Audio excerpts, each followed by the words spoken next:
पर हमने सुना है कि अगर वर्जिन है तो उसकी ज्यादा कीमत है, जो वर्जिन नहीं है उसकी ज्यादा कीमत नहीं है। ये हमारी सब सुनी बातें, हमने फिल्मों में देखा है कि होता है कि नथ उतरना, जिसको हम कहते हैं हिंदी में नथ उतरना।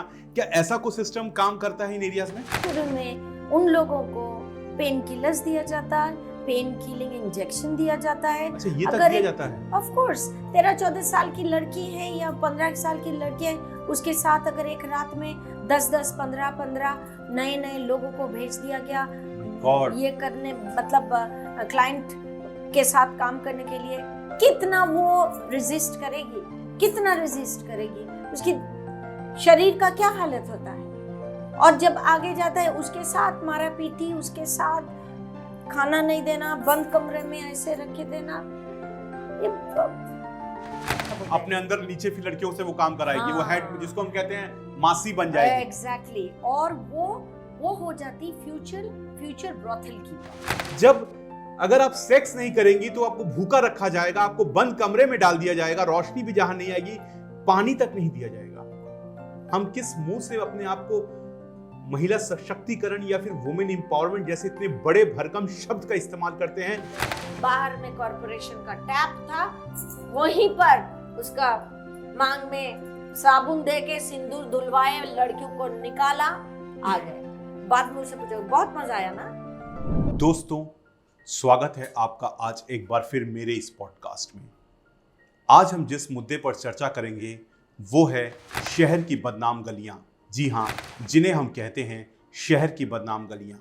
आज मेरे साथ एक ऐसी गेस्ट हैं, एक ऐसी मेहमान हैं जो पिछले तकरीबन 25 सालों से इन्हीं बदनाम गलियों में काम कर रही हैं और वो सब कुछ जानती हैं कि किस तरीके से यहाँ पर ह्यूमन ट्रैफिकिंग यानी मानव की तस्करी की जाती है, कैसे लड़कियों को यहाँ पे लाया जाता है, किस हाल में वो रहती हैं और क्या क्या अत्याचार उनके साथ होते हैं।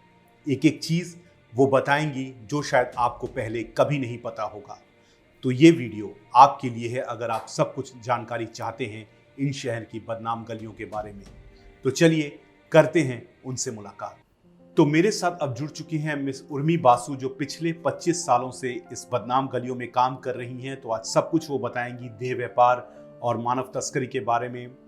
मैडम, सबसे पहले मुझे आप ये बताइए, मैंने आपको इंट्रोडक्शन तो दे दिया, मुझे ये बताइए कि आप इस रेड लाइट एरियाज में किस तरीके का काम करती हैं? ये गलियां तो बदनाम है ही, लेकिन क्यों बदनाम हुआ या क्यों हम इसको बदनाम क्यों कहते हैं, उसके भी लिए उसको भी हमें समझना चाहिए, समझना जरूरी है। मैं सोचती हूँ ये जो देह व्यापार है या प्रोस्टिट्यूशन, जो भी आप बताइएगा, ये दुनिया के सबसे पुराना बिल्कुल एक्सप्लॉयटेशन का एक जरिया है। ऐसा नहीं कि कोई जानबूझ के इसको अपना ऑक्यूपेशन या जो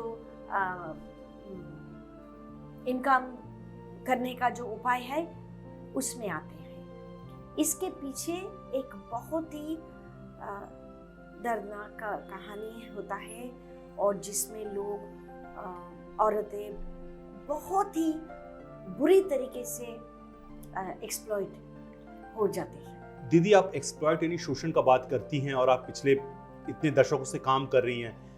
कैसे ये लड़कियों को लाया जाता है, क्या बहलाया फुसलाया जाता है, और फिर जब ये आती हैं तो इनके साथ किस तरीके का व्यवहार होता है?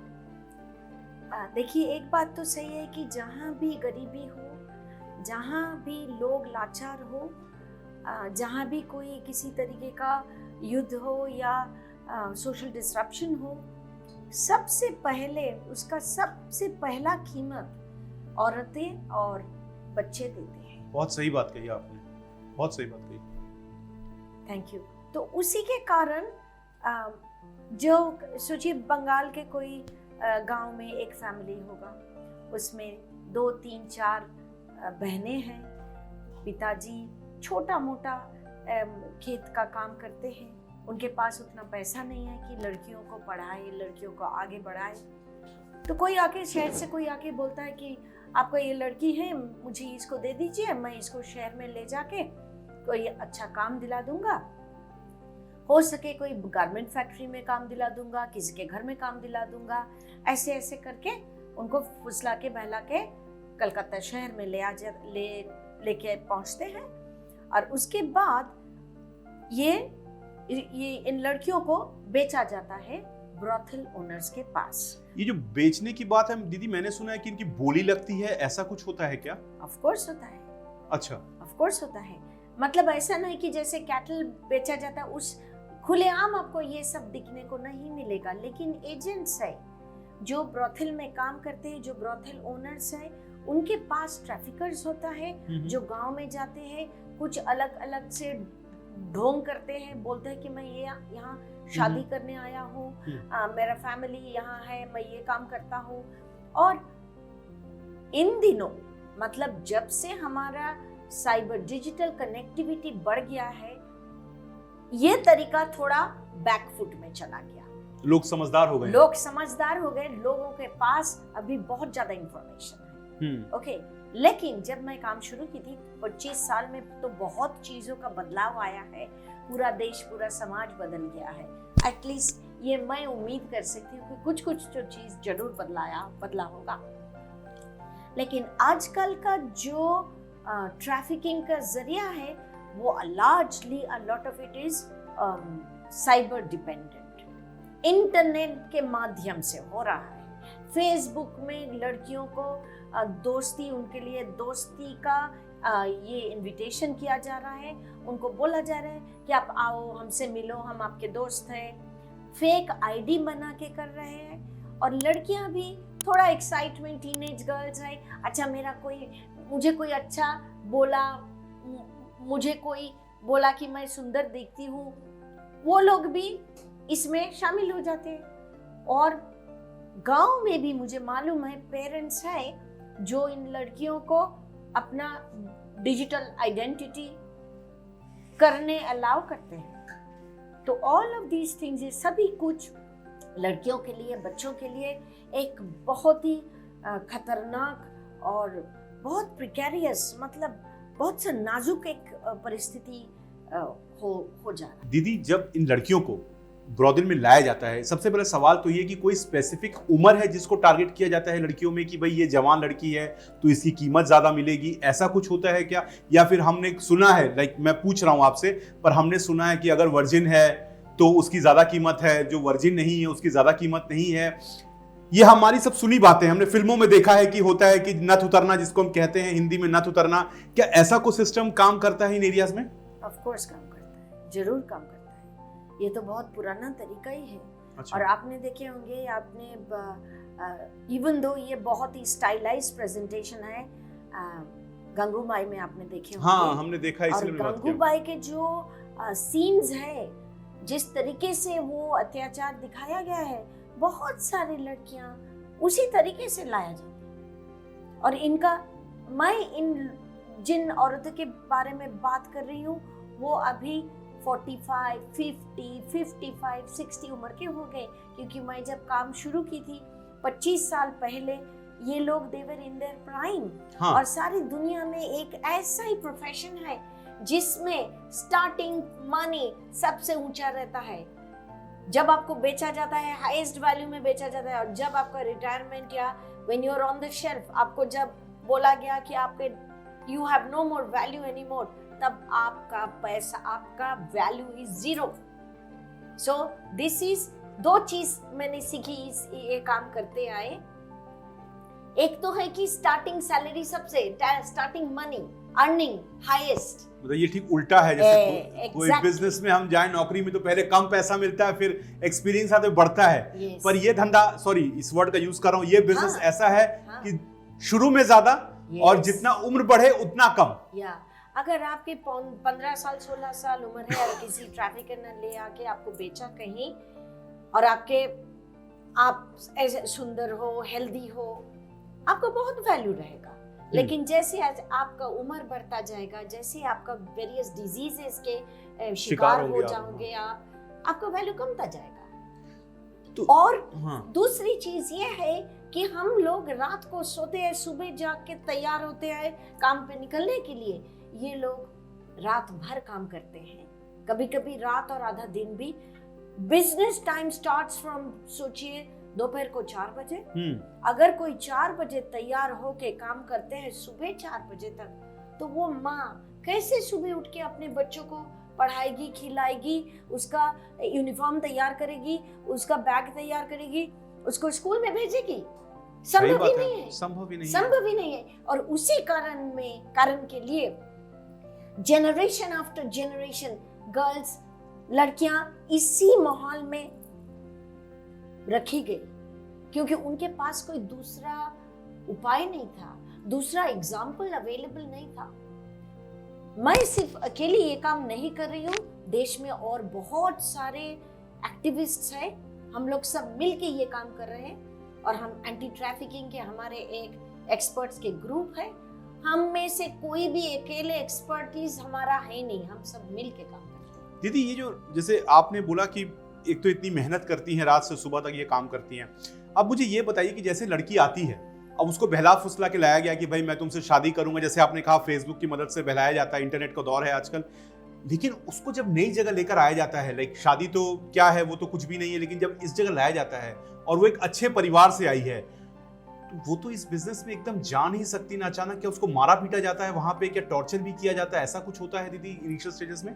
क्या क्या नहीं है, मारा पीटा, ऑफ कोर्स, स्टार्विंग, भूखा भी रखा जाता है, पानी नहीं देना, पानी तक नहीं देते हैं। और when clients are forced upon the girls, जब clients आके, ये सोचिए कि 15 साल की एक लड़की बिल्कुल या 16 साल की लड़की, अब मैं 15-16 बोल रही हूँ क्योंकि हम लोग जो 25 साल काम किए, मैं बहुत कड़क दावा से बोल सकती हूँ कि कालीघाट एक 0 माइनर रेड लाइट डिस्ट्रिक्ट है।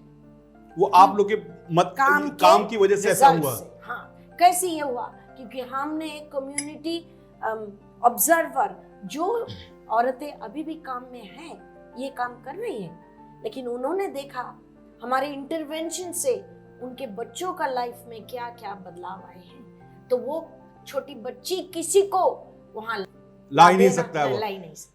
दोस्तों, इससे पहले कि वीडियो में आगे बढ़ें, अगर आप घर बैठे बैठे अच्छा खासा पैसा कमाना चाहते हैं तो आप हमारे साथ जुड़ सकते हैं और एफिलिएट मार्केटिंग के जरिए आप घर बैठे अच्छा खासा इनकम कमा सकते हैं। अब ये कैसे होगा, इस बारे में ज्यादा जानकारी के लिए मेरा नंबर स्क्रीन पे दिया गया है, मुझे कॉल या फिर व्हाट्सएप करिए और मैं आपको डिटेल इंफॉर्मेशन दूंगा।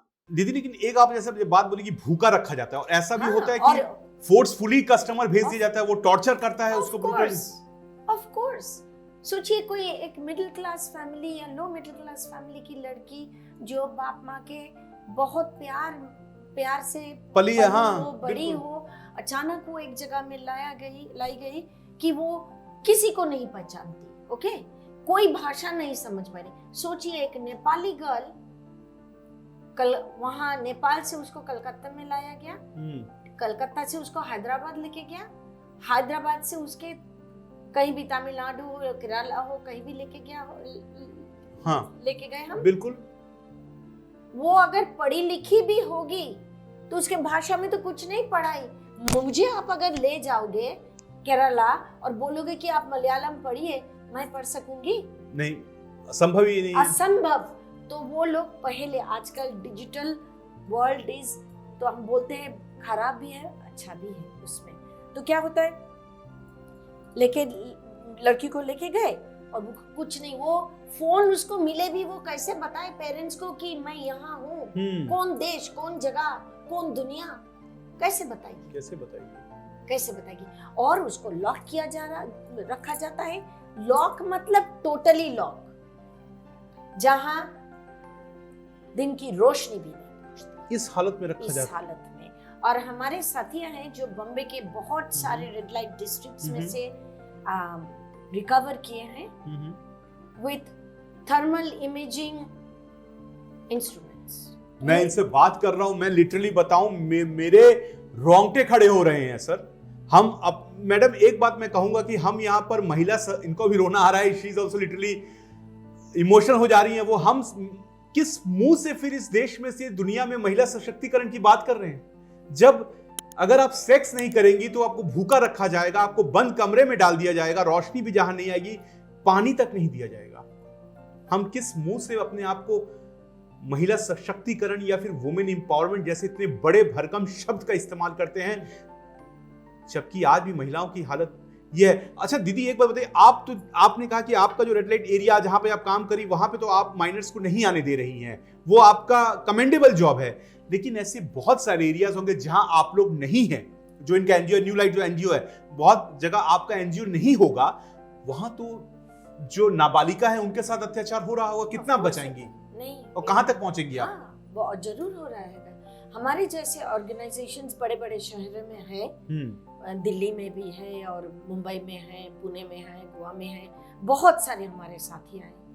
कलकत्ता में बहुत सारे ग्रुप्स है जो ऐसे काम काम कर रहे हैं, लेकिन उसके बाहर भी इतने अत्याचार, इतनी मानव तस्करी लगातार हो रहा है, इसकी कोई हिसाब नहीं है।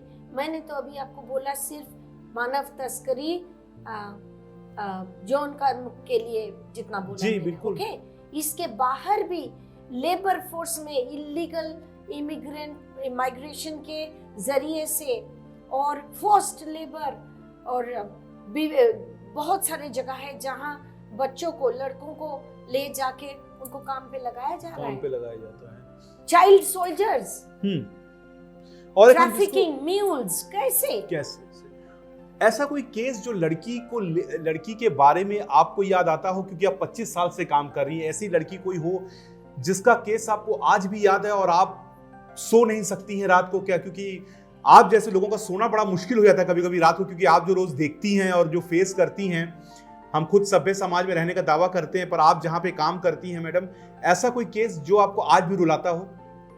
ऑफ कोर्स बहुत सारे ऐसे केसेस है गुरविंदर, लेकिन उससे पहले एक बात बताऊं तुमको।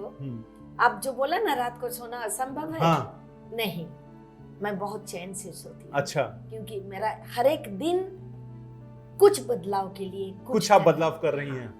ये ऑफ कोर्स जब मैं काम करती हूँ तब तो एनर्जी और बहुत पैशन से करती हूँ और कभी डरती नहीं। मैं डर की बात नहीं। लाइफ थ्रेट्स आई आप पर, क्योंकि ये तो पिंप और पूरा जाल फैला हुआ है। जब मैं 25 साल पहले इस जगह में काम करने गई थी, उन लोगों ने सोचा ही नहीं थे कि कोई सीरियस काम ही होगा। सोचे थे कि 2-4 दिन के लिए आएंगे और चले जाएंगे। 25 साल बाद एक ही जगह में काम करते हुए अब जब हम लोग बोल सकते हैं कि ये बदलाव आए हैं, वो लोग भी सिर नीचा करके चले जाते। मैं तो हर एक पिंप को पहचानती हूँ, हर एक पिंप को पहचानती हूँ, हर एक ब्रोथल ओनर को जानती हूँ, और वो मुझे दीदी बोलते हैं। सोनागाछी में मैं रात को 1:30-2 बजे भी गई, हमारे बाहर से विजिटर्स आए, ऐसे कि नहीं वो देखने की दृश्य है। लेकिन मैं इस समाज की एक इंसान हूँ और दूसरी इंसान किस हालत में रह रही है ये जानने का बहुत जरूरी है। यही मैं फिर पूछूं, कोई ऐसा केस दीदी जो आपको याद आता हो, जो सिरहन पैदा करता हो अभी भी आपके अंदर? एक तो हंसी खुशी की बात है, 13 साल की एक लड़की थी हमारे प्रोग्राम में और उसका माँ का देहांत हो गया। फिर फादर उतना उसका देखभाल नहीं कर पा रही थी। सरदार ने बोला ठीक है इसको शादी करा देते हैं, और वो उसको लेके चले गए शादी कराने। 13 साल की उम्र थी, 13 साल की उम्र। तो हमारे पास ये खबर सुनने को आया कि वो सुबह से नहीं मिल रही है और कोई उसको शादी कराने के लिए लेके गए। और तो हम गए, सब भागे गए और देखे कि उसको एक ऊंचा, आपने शायद लापता लेडीज देखे होंगे, मैं देखा है, तो ऐसे वैसे ही गल उसको ऐसे ही सजा के एक ऊंचा तख्त जैसा उसके ऊपर बिठाया गया है और उसका घूंघट गिरा हुआ है। और हमको तो अंदर नहीं जा रहे थे ना, हम देखेंगे, बहू को देखना है, अंदर गए और उसको घूंघट उठाए, उसको बोला तू क्या कर रही है इधर? तो उसके मुंह में कोई बात नहीं, क्योंकि प्लान ये था कि उसको शादी करा के तुरंत बेचा जाएगा। ओह, शादी इज ओनली अ फ्रंट।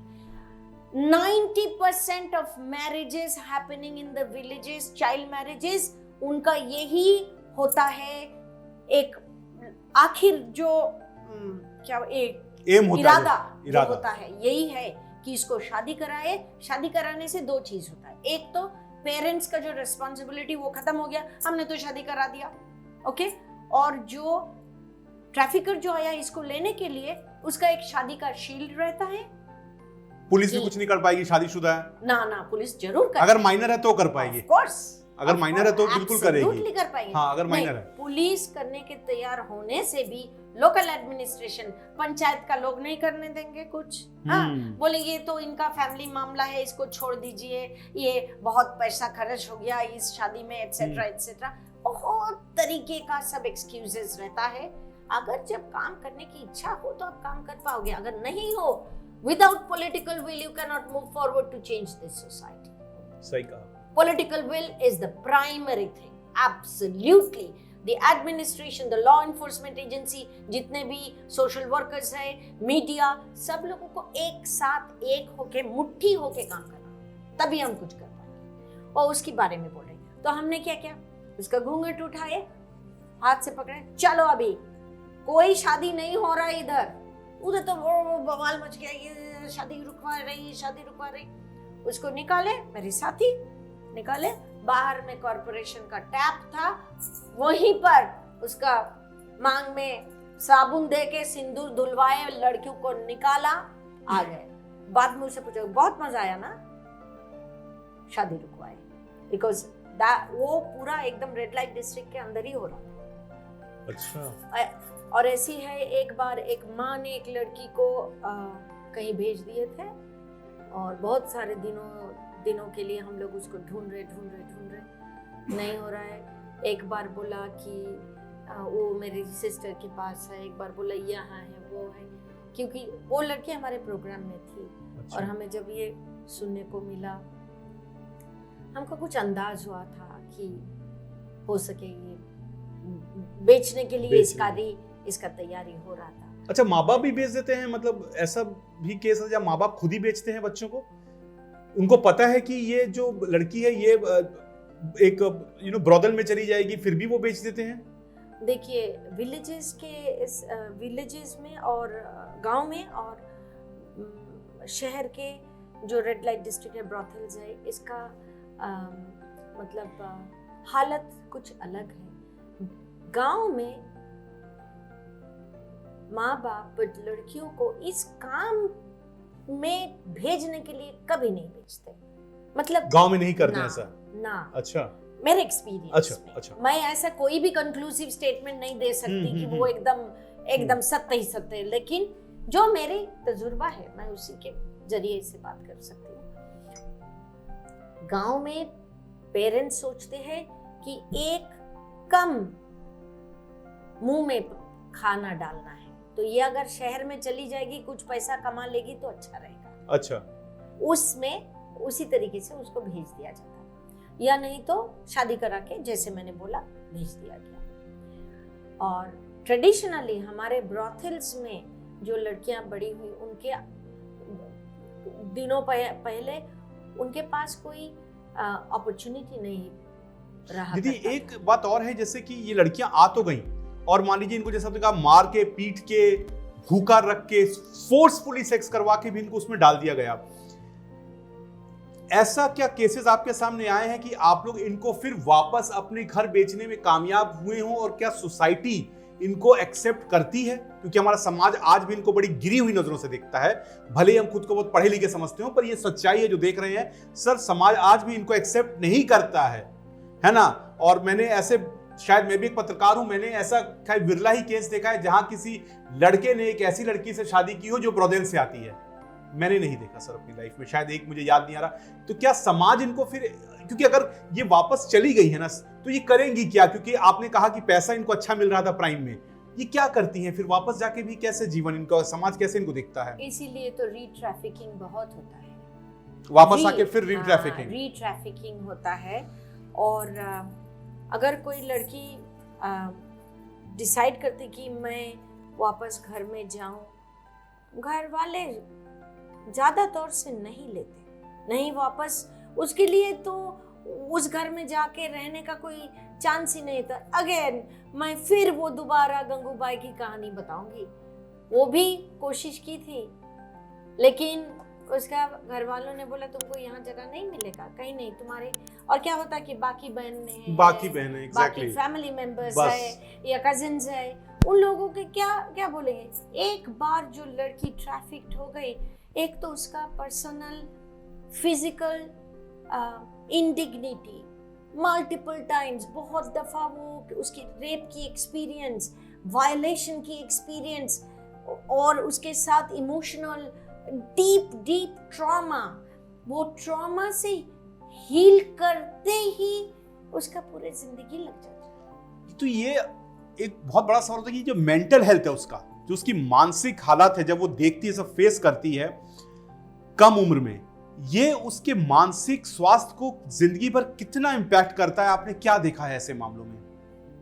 बहुत सारे तो एडिक्शन में चले जाते हैं, नशे में चली जाती हैं। एब्सोल्युटली, मतलब ज्यादातर लड़कियां एडिक्शन में चली जाती, क्योंकि शुरू में उन लोगों को पेन किलर्स दिया जाता है, पेन किलिंग इंजेक्शन दिया जाता है। अच्छा, ये तक दिया जाता है? ऑफ कोर्स, 13-14 साल की लड़की है या 15 साल की लड़की है, उसके साथ अगर एक रात में 10-10, 15-15 नए लोगों को भेज दिया गया ये करने, मतलब क्लाइंट के साथ काम करने के लिए, कितना वो रेजिस्ट करेगी, उसकी शरीर का क्या हालत होता है।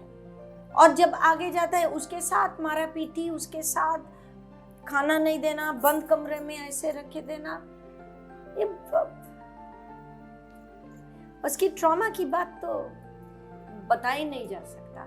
ये तो मैं कह रही हूँ अपने देश के अंतर में जो हो रहा है। कलकत्ता उसके स्थान जो है, भौगोलिक जो स्थान है, उसके जरिए से कलकत्ता एक सोर्स एरिया, एक ट्रांजिट पॉइंट और एक डेस्टिनेशन।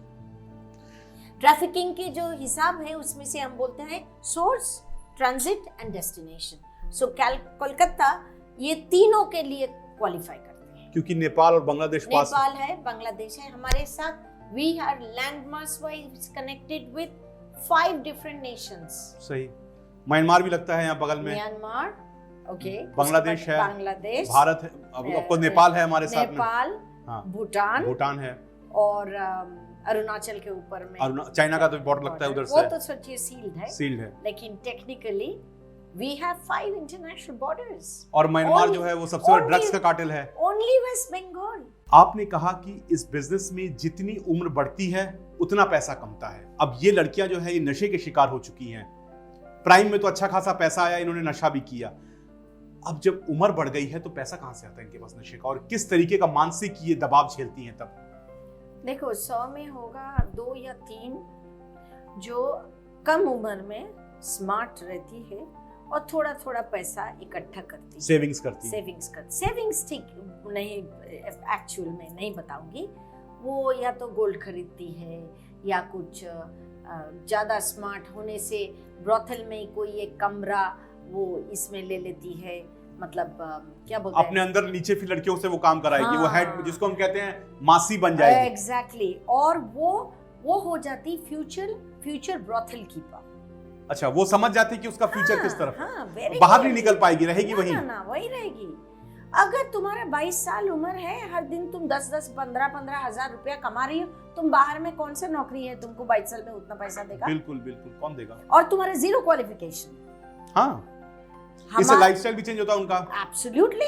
चले जाओ, देखो कितना एक्सपेंसिव फोन्स है उनके पास, क्या कपड़े पहनती है, कैसे रहन सहन की क्या स्टाइल होते हैं। तो इट्स अ वेरी मतलब वो नशे के लिए रखती है कि अगर उम्र बढ़ जाए तो वहां से पैसा मैं नशा कर पाऊंगा। नहीं, ऐसे इतना सोचती नहीं है। नहीं, इतना फॉरवर्ड थिंकिंग होने से तो कुछ दूसरी बात हो जाती। तो इनमें से क्या होता, जो थोड़ा पैसा इकट्ठा कर लेती या एक कमरा ले लेती, वो फ्यूचर ब्रोथल कीपर हो जाती है, ठीक है? और वो तब सोचती है दूसरी औरतों को कैसे उसमें लाया जाएगा। So she becomes like the controller of the traffickers. लेकिन दीदी वो जो खुद जिस हालत से आई है, तो क्या उसको कुछ दया नहीं आती कि मैं दूसरी लड़की भी वैसा फेस करेगी और ऐसे आएगी, तो क्या उसके मन में कुछ दया वगैरह आती है कि नहीं आती है उस केस में? दया की बात नहीं है इसमें। दया खत्म हो चुकी है, अब इतने सालों में रह चुकी है। उसके साथ कौन दया किया? ठीक बात। हर दिन उसके साथ कौन दया किया? एक रिवेंज आ गया उसके अंदर शायद। उसकी दया कोई बात कोई नहीं। It's a matter of survival. It's like a business, and आपका बिजनेस तभी बढ़ेगा जब आप बहुत स्टाइल से बिजनेस करो। हाँ, अच्छा, ओके। कोई कस्टमर आपके कमरे में आए या आपके वो बिल्डिंग में आए, 2-4 कमरे हैं आपके पास, आपने कमरों को ठीक से रखा, बहुत लड़कियां सब साफ है एंड वेरी हेल्दी गर्ल्स है, आपका इनकम बढ़ेगा ना। और मैं तो ऐसा भी सुना है कि ये लोग महीने का 2-2.5-3 लाख भी आराम से एक कमरे में से इनकम कर लेती हैं। आराम से, कई कई जगह ऐसे तो जरूर है। अच्छा, सो इसके आगे में क्या होता? और जो औरतें ज़्यादा सेविंग्स नहीं कर पाती, बहुत ज़्यादा एडिक्शन में चली जाती है या अल्कोहल में डिपेंडेंट हो जाती है, वो तो सड़क में मर जाती है। अच्छा, ऐसा भी हुआ है? ऑफ कोर्स, बहुत सारे। अगर उसके पास ऐसा फैमिली बनाने की अपॉर्चुनिटी नहीं मिला तो वो तो ऐसे ही पूरी जिंदगी वो काम करती रहेगी और 50-55 साल होने के टाइम तक उसकी जो अपना कमरा होगा, वही कमरे में वो बाहर बैठेगी, दूसरी कम उम्र की लड़कियां क्लाइंट्स लेके अंदर में काम करेगी और उसके साथ में वो किराए में हर एक क्लाइंट, हर एक इनका मतलब इंटरेक्शन के पर क्लाइंट वो उसको पैसा मिलेगा। यानी उसका बुलाने का कि क्लाइंट लेकर आओ, अंदर भेजो और तुम उसकी कमीशन लो। हाँ, वो कमीशन एजेंट बन जाते हैं। Commission agent. लेकिन मैंने ऐसा भी मैडम बहुत बार देखा है कि ये प्यार भी कर बैठती हैं ब्रॉदल में और बच्चे भी करती हैं। हाँ। तो इनके जो प्यार करती हैं, बच्चे करती हैं, तो इनके जो सो कॉल्ड हस्बैंड होते हैं, क्या वो इनको नहीं देखते हैं? कम ज्यादा तौर से देखो, उस माहौल में कौन घूमेगा? पिंप लोग ही घूमेगा। हाँ। या समाज के ऐसे लोग घूमेंगे जो रिलायबल नहीं है। हाँ, रिलायबल नहीं है। अदरवाइज आई मीन मेरे समझ में सिर्फ 2 या 3 किस्म के लोग होंगे जो सेक्स के लिए पैसा देंगे। हाँ, एक तो जो सोचो जो फिजिकल कंपल्शन है, wants to go can pay for sex, paying for that. Other is उसी इलाके में जो काम करते हैं, जो पिंप ऑलरेडी बन गए हैं, जिनका लाइफ का earning source is through prostitution, वही वहाँ रहेंगे। और तीसरा रहेंगे जो एडवेंचर के लिए आते हैं। अच्छा, कि एक्सपीरियंस कर लेते हैं। ऐसे 3 किस्म के लोग वहाँ पर आते हैं। और जो बाहर से आते हैं वो कभी कभी तो प्यार भी कर बैठते हैं और वो लड़कियाँ वेट करती रहती है, कभी ये आए, कभी कभी शादी का बात होता है, शादी करके बाहर निकल भी जाती है, शादी कभी कभी टिकती है, कभी नहीं टिकती है। तो ये ऑल ऑफ दीज एक केस बेसिस में इसका सिचुएशन आगे पीछे चलता है। यानी वो तो सच्चा प्यार करती है, लेकिन सामने वाला धोखा दे। उसके मन में क्या होता है कि मुझे कोई प्यार करे, मैं किसी के साथ अपनी एक प्यार की संसार शुरू कर पाऊं। हाँ, बच्चा भी लेती है। हाँ, बच्चा किस उम्मीद में लेती है कि इस बच्चे का एक कोई बाप होगा, क्योंकि लेकिन ज्यादा तौर से वो टिकते नहीं। लेकिन एक अच्छी बात जो मैंने देखी यहाँ पे कि मैं ऐसे कई लोगों के मैंने इंटरव्यू लिए जिनके बच्चे अच्छी जगह पहुंचे हैं। आर्मी में भी, मैं उसका नाम नहीं लूंगा, उस महिला को जानता हूँ, उसका बच्चा आज आर्मी में है। तो ये उसके लिए कम से कम एक सॉलेस है, या कहूँ एक शांति है कि मेरा बच्चा मेरा नाम रोशन कर रहा है। मैं एक बात आपसे और पूछूंगा मैम कि जो कोविड का समय था, कोविड का समय हमने देखा किस तरीके से गया है। अब इनका जो बिजनेस है ये तो फिजिकल कॉन्टैक्ट से ही चलता है। कोविड के समय में इनकी कितनी दुर्गति हुई थी, किस तरीके से ये दुर्गति हुई थी इनकी? कोविड के टाइम तो ये हर एक रेड लाइट डिस्ट्रिक्ट में भयंकर हालत हो गई, भयंकर हालत। क्योंकि देखिए 24 मार्च परमानेंट लॉकडाउन, जो लॉन्ग टर्म 2020 में जी, यस 2020 में उससे पहले दिन तक इन लोगों को कुछ मालूम ही नहीं था, कुछ पता ही नहीं था लॉकडाउन क्या होता है। वो शब्द ही पहली बार आया। हाँ, लॉकडाउन क्या होता है शब्द पहली बार नहीं आया, उससे पहले भी आया। नहीं, हमने देखा कि लॉकडाउन ये होता है।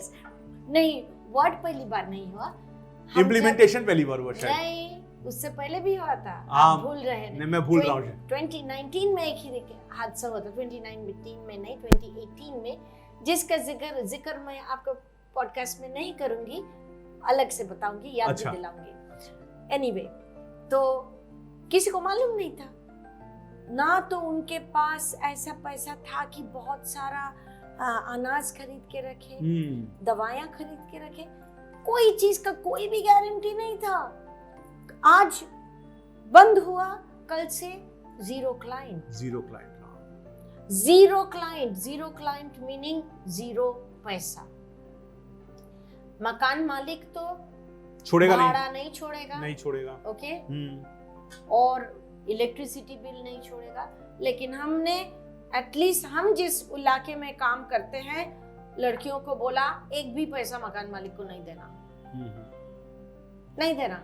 उसको बोला नहीं दे पाएंगे, नहीं है नहीं देंगे, बाद में देखा जाएगा।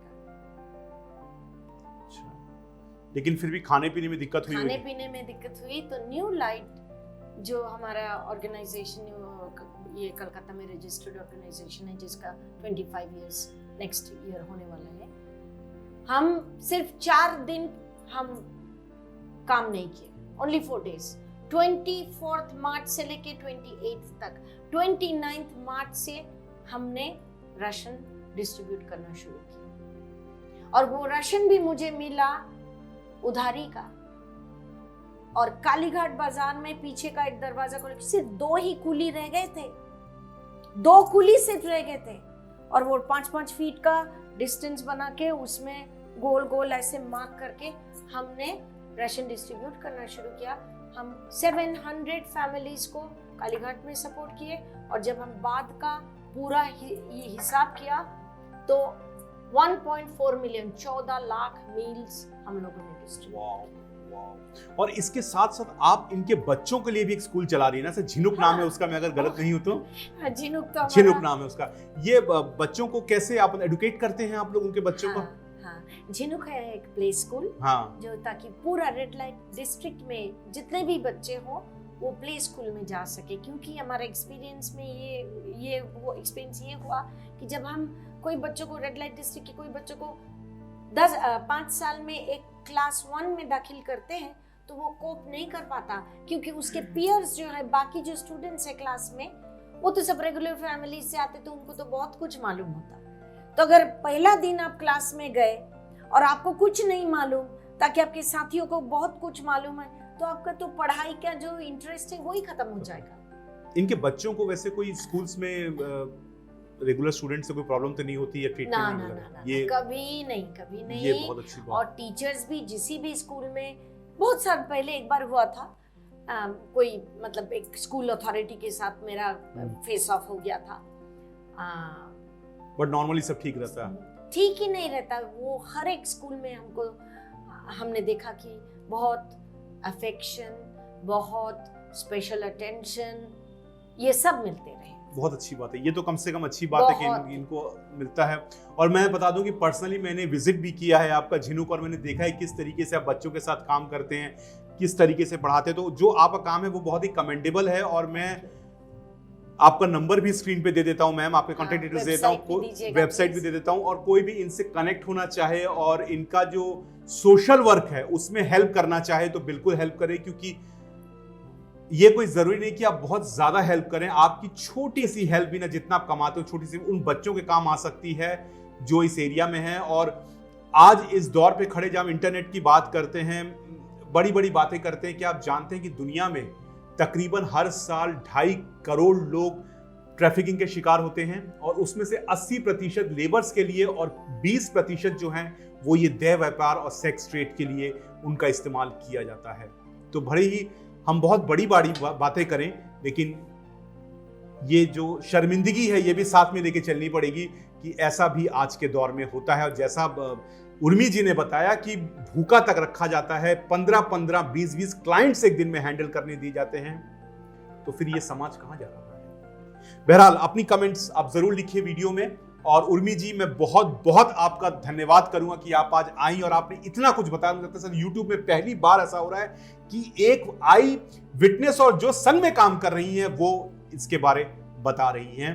बहरहाल वीडियो अच्छा लगे तो कमेंट करिए, सब्सक्राइब करिए, लाइक करिए, इसको अपने एक्सपीरियंस बताइए। और उर्मी जी की मदद करना चाहते हो तो उनके कॉन्टैक्ट डिटेल्स स्क्रीन पे हम दे चुके हैं, प्लीज उनकी मदद भी आप जरूर करिए। और इसके अतिरिक्त आपसे एक और बात करूंगा कि अगर आप ऑनलाइन में हैं, बिजनेस कर रहे हैं, हमारे साथ जुड़ना चाहते हैं, ऑनलाइन में बिजनेस करना चाहते हैं, तो बिल्कुल करिए। हमारा नंबर स्क्रीन पे दिया गया है। और घर बैठे बैठे अच्छी इनकम करना चाहते हैं ऑनलाइन बिजनेस से, वो भी करिए। हम एफिलिएट मार्केटिंग के जरिए मदद करते हैं कि आप अच्छा पैसा कमा सकें। मिलेंगे आपसे अगले वीडियो में, दीजिए इजाजत। Thank you.